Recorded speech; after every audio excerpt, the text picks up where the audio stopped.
तो लीजिए प्यारे विद्यार्थियों, आप सभी की भारी डिमांड पर मैं लेकर आ चुका हूं 17 फरवरी को होने वाला कक्षा 9वीं का वार्षिक परीक्षा का विज्ञान विषय का पूरा क्वेश्चन पेपर और इसका फुल सॉल्यूशन। जी हाँ प्यारे विद्यार्थियों, यहां पर मैं आपको पूरा का पूरा पेपर विद सॉल्यूशन के साथ में बताने वाला हूं। तो चलो जल्दी से हम आगे बढ़ते हैं, समझते हैं आपके पूरे पेपर को और इस पेपर के पूरे सॉल्यूशन को। तो देखो, इस प्रकार का पूरा पेपर होगा। कक्षा 9वीं वार्षिक परीक्षा 2025 का पेपर है, जो कि विज्ञान विषय का है। देखिएगा, इसमें 23 क्वेश्चन पूछे जाएंगे और 75 नंबर का पूरा पेपर होगा। अब चलो जल्दी से हम आगे बढ़ते हैं, समझते हैं आपके पूरे पेपर को। तो देखिएगा, पेपर परीक्षाओं में इस प्रकार का आपसे परीक्षाओं में पूछा जाएगा। अब चलो जल्दी से मैं आपको पूरा का पूरा पेपर विद सॉल्यूशन के साथ में बता देता हूं। तो देखिएगा प्यारे विद्यार्थियों, यहाँ से आप सब लोग इन क्वेश्चन को देख लीजिएगा। पहला क्वेश्चन, सोडियम नाइट्रेट का सूत्र देखो, इसका राइट आंसर क्या आ जाएगा, NaNO3। और उसके बाद में देखो, Cn आयन में संयोजकता इलेक्ट्रॉन की संख्या तो देखो 8 होगी। तंत्रिका ऊतक की कार्यात्मक इकाई होती है तो देखो न्यूरॉन होती है। वेग का SI मात्रक तो देखो ms होगा। और अगला क्वेश्चन, किसी वस्तु का द्रव्यमान पृथ्वी पर 12 किलोग्राम है, चंद्रमा पर इसका द्रव्यमान कितना होगा। तो देखो यहाँ पर आपको देख लेना है। देखिएगा प्यारे विद्यार्थियों, यहाँ से आपको ये लिख देना है। और उसके बाद में देखो, अगला क्वेश्चन पढ़ते हैं क्या लिखा है। बी नंबर का इसका राइट आंसर आ जाएगा ये वाला। अगला क्वेश्चन, ध्वनि की प्रबलता निर्भर करती है तो देखो आयाम पर निर्भर करती है। आप सब लोग इस प्रकार को इसको देख लेना। और उसके बाद में देखो प्यारे विद्यार्थियों, यहाँ पर आपसे रिक्त स्थान पूर्ति पूछी गई है। तो देखो, रिक्त स्थान पूर्ति में आपको क्या करना है। देखिएगा, CaCO3 का यौगिक नाम तो देखो कैल्शियम कार्बोनेट। और हाइड्रोजन के समस्थानिकों की संख्या कितनी होगी, 3। और पौधों में लचीलापन ऊतक के कारण होता है तो देखो श्लेषोतक के कारण होता है। और अगला क्वेश्चन, संवेग परिवर्तन की दर की अनुक्रमानुपाती होती है तो देखो समानुपाती होती है। और उसके बाद में देखो, पास्कल का मात्रक तो देखो यहाँ से आपको दाब लिख देना है। और ध्वनि संचरण के लिए आवश्यकता होती है तो देखो माध्यम की आवश्यकता होती है। यहाँ से प्यारे विद्यार्थियों, आप सब लोग इसको देख लें और पूरा का पूरा समझ लेना। और उसके बाद में देखिएगा प्यारे विद्यार्थियों, इधर आ जाते हैं, इन क्वेश्चन को देखते हैं। देखिएगा, यहाँ पर आपसे इस प्रकार से क्वेश्चन पूछे जाएंगे, आप सब लोग इसको देख लीजिएगा। प्रश्न नंबर 3 में आपसे यहाँ पे सत्य असत्य पूछे गए हैं। तो सत्य असत्य में आपको क्या करना है। मिश्रण का गलनांक निश्चित होता है, असत्य होगा। एल्युमिनियम द्विपरमाणुक होता है, असत्य होगा। आर्गन व इलेक्ट्रॉनिक विन्यास 288 होता है तो देखो सत्य होगा। पलकों को झपकना ऐच्छिक पेशी के कारण होता है तो असत्य होगा। वेग परिवर्तन की दर औसत वेग कहलाती है, असत्य होगा। घर्षण बल सदैव वस्तु की गति का विरोध करता है, ये भी आपका सत्य होगा। तो यहाँ से इन क्वेश्चन के आंसर को आप लोग देख लो। और उसके बाद में देखो, यहाँ से आपको प्रश्न नंबर 4 के उत्तर को देख लेना।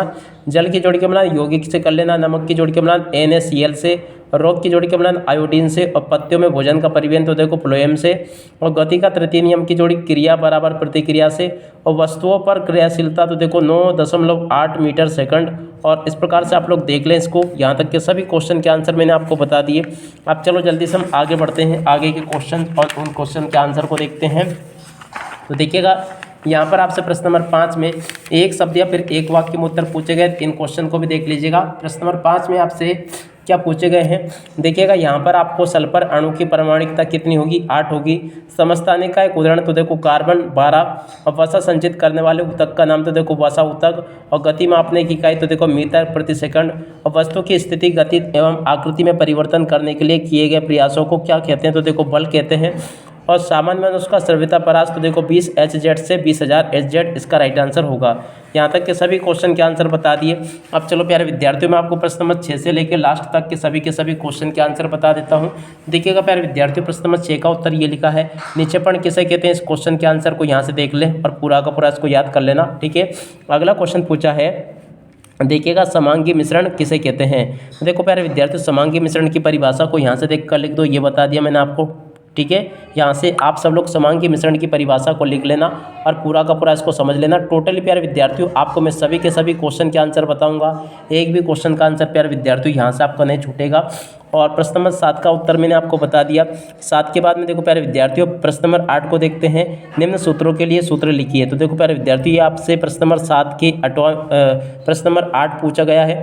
तो चलो प्यारे विद्यार्थियों, मैं आपको प्रश्न नंबर 8 का उत्तर बता देता हूँ। तो देखो, प्रश्न नंबर 8 का उत्तर ये लिखा है, पूरा का पूरा इसको देख लें और अच्छे से याद भी कर लेना। और उसके बाद में देखो प्यारे विद्यार्थियों, इधर आ जाते हैं, इन क्वेश्चन को पढ़ते हैं। देखिएगा, प्रश्न नंबर 9 पूछा गया है, संयोजकता किसे कहते हैं। प्रश्न नंबर 9 में क्वेश्चन पूछा है। तो चलो मैं आपको जल्दी से इस क्वेश्चन क्वेश्चन के आंसर को बता देता हूँ कि संयोजकता किसे कहते हैं। तो देखिएगा प्यारे विद्यार्थियों, संयोजकता किसे कहते हैं, इस क्वेश्चन का आंसर ये लिखा है। और उसके बाद में देखो प्लाज्मा झिल्ली को वर्णात्मक पारगम्य झिल्ली क्या कहते हैं, इस क्वेश्चन के आंसर को यहाँ से देख लो और पूरा का पूरा लिख देना। ये पूरा का पूरा उत्तर प्यारे विद्यार्थियों आपको मैंने बता दिया। आशा करता हूँ कि पूरा का पूरा आपको ये अच्छे प्रकार से समझ में भी आ गया होगा। और अब अगला क्वेश्चन पढ़ते हैं। देखिएगा लाइसोसोम को आत्मघाती तेली क्यों कहते हैं, या फिर देखिएगा प्यारे विद्यार्थियों, इसके पहले आप सब लोग यहाँ से इन क्वेश्चन के आंसर को देख लीजिएगा। प्रश्न नंबर 11 पूछा है जाइलम और फ्लोएम में कोई दो अंतर आपको बताने हैं। तो देखिएगा प्यारे विद्यार्थियों, जाइलम और फ्लोएम में अंतर ये लिखे हैं, आप लोग देख कर लिख देना। जाइलम ये लिखा है और उसके बाद में देखो यहाँ से आप सब लोगों को इस प्रकार से इसको लिख लेना है। देखिएगा पूरा का पूरा उत्तर मैंने आपको बता दिया। जाइलम और फ्लोएम में दो अंतर ये लिखे हैं, यहाँ से आप सब लोग इसको देख लें और पूरा का पूरा इसको समझ लें, ठीक है ना। यहाँ तक के सभी क्वेश्चन के आंसर बता दिए मैंने आपको। त्वरण किसे कहते हैं ये आपको बताना है। तो देखो प्यारे विद्यार्थियों, त्वरण किसे कहते हैं, इस क्वेश्चन के आंसर को यहाँ से देख ले और पूरा का पूरा याद कर लेना। ये भी मैंने आपको बता दिया अच्छे से। और उसके बाद में देखो प्यारे विद्यार्थियों अगला क्वेश्चन पढ़ते हैं। देखिएगा प्यारे विद्यार्थियों, यहाँ तक के सभी क्वेश्चंस हो गए हैं। अब इसके बाद में जो प्रश्न नंबर 13 पूछा गया है, चलो आपको जल्दी से इस क्वेश्चन का आंसर बता देता हूँ कि प्रश्न नंबर 13 में प्यारे विद्यार्थियों आपसे क्या पूछा गया है। तो देखिएगा प्यारे विद्यार्थियों, प्रश्न नंबर 13 में आपसे पूछा था, देखिएगा संवेग संरक्षण का नियम लिखिए। तो देखिएगा संवेग संरक्षण का नियम यहाँ से देख कर लिख दो। ये पूरा का पूरा संवेग संरक्षण का नियम आपको दिया गया है, ठीक है ना। तो यहाँ से आप लोग देख लेना और इसको पूरा का पूरा याद कर लेना। और उसके बाद में चलो प्यारे विद्यार्थियों आगे बढ़ते हैं, आगे के सभी क्वेश्चंस और उन क्वेश्चन के आंसर को देखते हैं। यहाँ तक के सभी क्वेश्चन के आंसर तो प्यारे विद्यार्थियों आपको मैंने बता ही दिए। अब 13 के बाद में जो क्वेश्चंस पूछे जा रहे हैं उन क्वेश्चन के आंसर को और देख लेते हैं ताकि आपको पूरा का पूरा पेपर अच्छे से समझ में आ सके। तो देखो प्रश्न नंबर 14, गुरुत्वाकर्षण का सार्वत्रिक नियम लिखिए। तो देखिए आपको मैं बताता हूँ कि गुरुत्वाकर्षण का सार्वत्रिक नियम क्या है। तो देखिएगा प्यारे विद्यार्थियों, यहाँ से आप सब लोग इस वीडियो को पूरा ध्यान से देख कर जाइएगा ताकि प्यारे विद्यार्थियों आपको पूरा का पूरा पेपर ये अच्छे प्रकार से समझ में आ सके।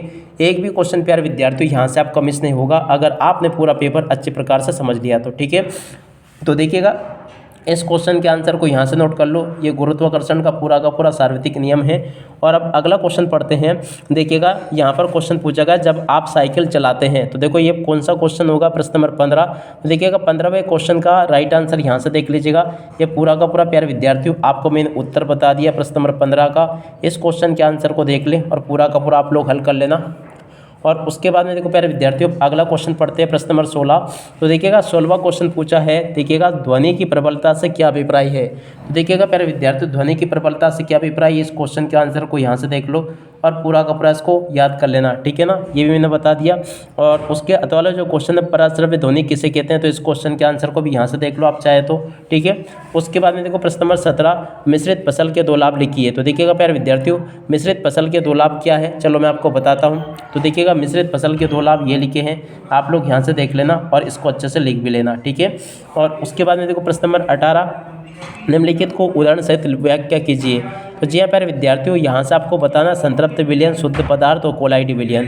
तो देखिएगा प्यारे विद्यार्थियों यहाँ से आप लोग देख लें संतृप्त विलयन क्या होता है ये लिखा है, शुद्ध पदार्थ क्या होता है ये लिखा है, ठीक है ना। और उसके बाद में कोलाइड विलयन क्या होता है ये लिखा है, ठीक है ना। आप सब लोग यहाँ से इसको देख लेना। और उसके बाद में देखो आगे बढ़ते हैं, आगे के क्वेश्चंस और उन क्वेश्चन के आंसर को देख लेते हैं। तो देखिएगा आगे क्वेश्चन इस प्रकार से पूछे जाएंगे, एक बस की गति 5 सेकंड में से 80 से घटकर 60 किलोमीटर हो जाती है, बस का त्वरण ज्ञात कीजिए। प्रश्न नंबर 19। तो देखिएगा प्यारे विद्यार्थियों प्रश्न नंबर 19 के उत्तर को मैं आपको बताता हूँ ताकि आप सब लोग अपनी परीक्षाओं के पेपर में इसको अच्छे प्रकार से लिख कर आ सके। तो देखिएगा प्यारे विद्यार्थियों यहाँ तक के सभी क्वेश्चन के आंसर मैं आपको बता चुका हूँ। 19 तक के सभी क्वेश्चंस के आंसर हो गए हैं और शायद ये 19वां क्वेश्चन देखिएगा इधर उधर छूट चुका है। चलो मैं आपको तब तक आगे के क्वेश्चन के आंसर बता देता हूँ। तो देखिएगा 20वां और ये 22वां जो क्वेश्चन जो पूछा गया ना आपसे, देखिएगा ये वाला क्वेश्चन देखिएगा अंतर्द्रवी जलिका। तो देखो यहाँ से मैं आपको प्रश्न नंबर 22 का उत्तर बता देता हूँ।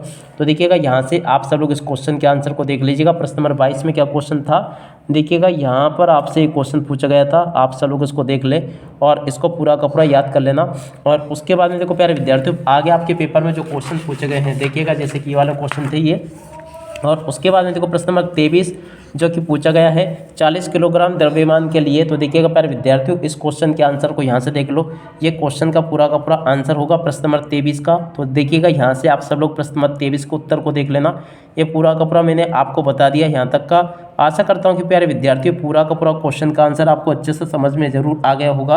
अब इसी के साथ में इस वीडियो को यहीं पर पूरा करते हैं। नमस्कार, जय हिंद, जय भारत।